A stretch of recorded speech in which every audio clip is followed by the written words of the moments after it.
Apa jadinya kalau ilmu leak dari Bali bertemu teknologi AI? Di video ini, kita membongkar kemungkinan mengejutkan saat dunia spiritual kuno bersatu dengan kecanggihan modern. Siap-siap merinding dan kagum bareng.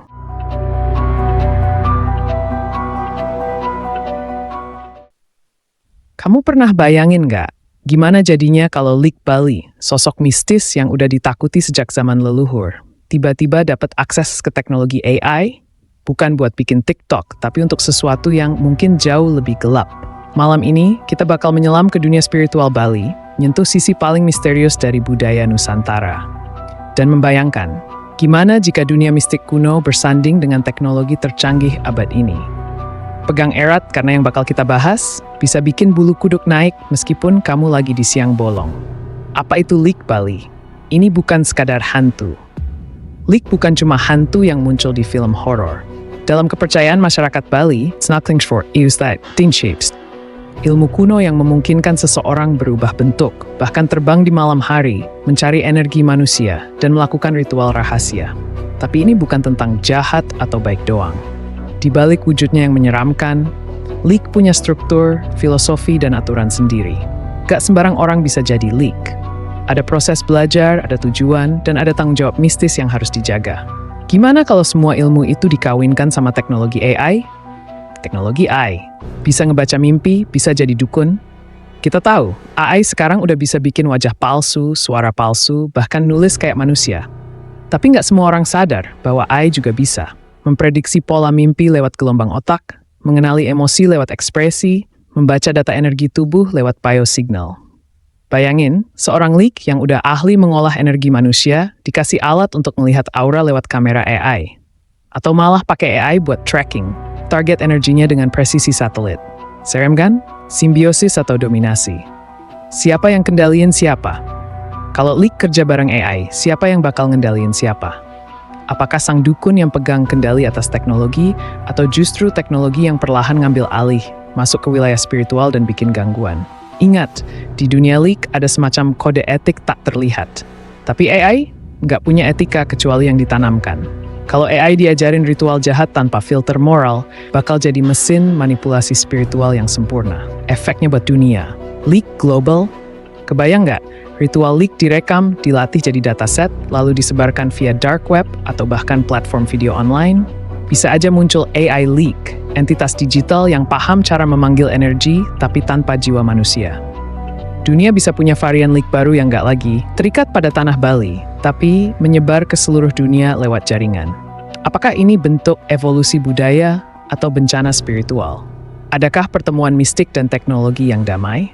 Tapi jangan salah sangka, ada juga potensi baik dari pertemuan ini. Misalnya, AI bisa bantu mendokumentasikan dan melestarikan ilmu leak secara akurat, mencegah kepunahan spiritual yang sudah turun-temurun dijaga.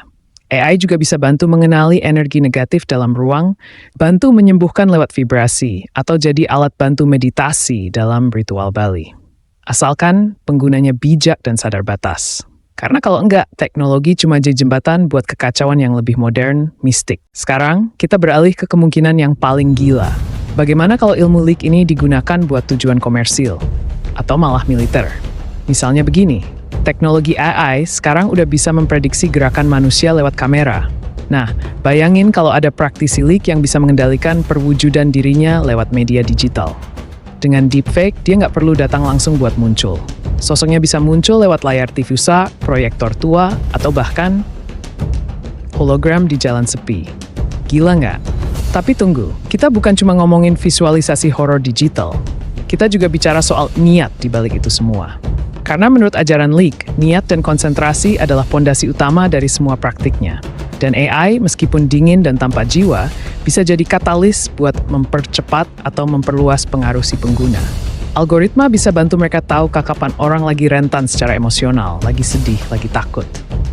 Dan saat itulah, pengaruh energi dikirim lewat berbagai saluran digital. Kita juga nggak boleh lupa soal simbol-simbol magis yang biasa digunakan dalam praktik leak. Simbol itu dulu digambar tangan di atas lontar atau kain. Sekarang, bisa di-generate dalam hitungan detik pakai AI Image Generator. Bahkan AI bisa bantu mereka bikin variasi baru yang lebih kuat, lebih kompleks, dan lebih sulit ditangkal. Oke, masuk ke bagian yang lebih filosofis nih. Apakah dengan semua bantuan AI itu, ilmu leak masih bisa dibilang mistis? Atau justru udah masuk ranah sains terapan level tinggi? Karena kalau kita jujur, banyak ritual atau laku spiritual di budaya manapun, bukan cuma Bali, itu punya kesamaan dengan teknologi modern.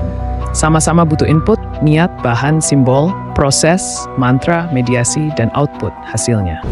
Jadi mungkin perbedaan antara ilmu hitam dan ilmu digital sebenarnya nggak setebal yang kita kira.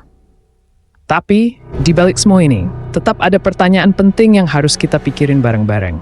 Apakah etis kalau kekuatan warisan budaya kayak leak ini dieksploitasi oleh teknologi?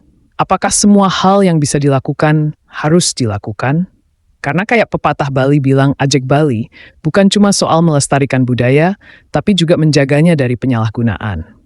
Dan di dunia yang makin canggih kayak sekarang, menjaga warisan itu bisa berarti lebih dari sekadar ngelestarikan, tapi juga memagari dari eksploitasi. Gimana menurut kamu? Apakah AI bakal memperkuat ilmu hitam atau justru bikin semua jadi kacau? Kalau kamu penasaran dengan sisi lain teknologi dan budaya Nusantara, jangan lupa like dan subscribe channel Misteri AI Nusantara biar nggak ketinggalan video edan selanjutnya.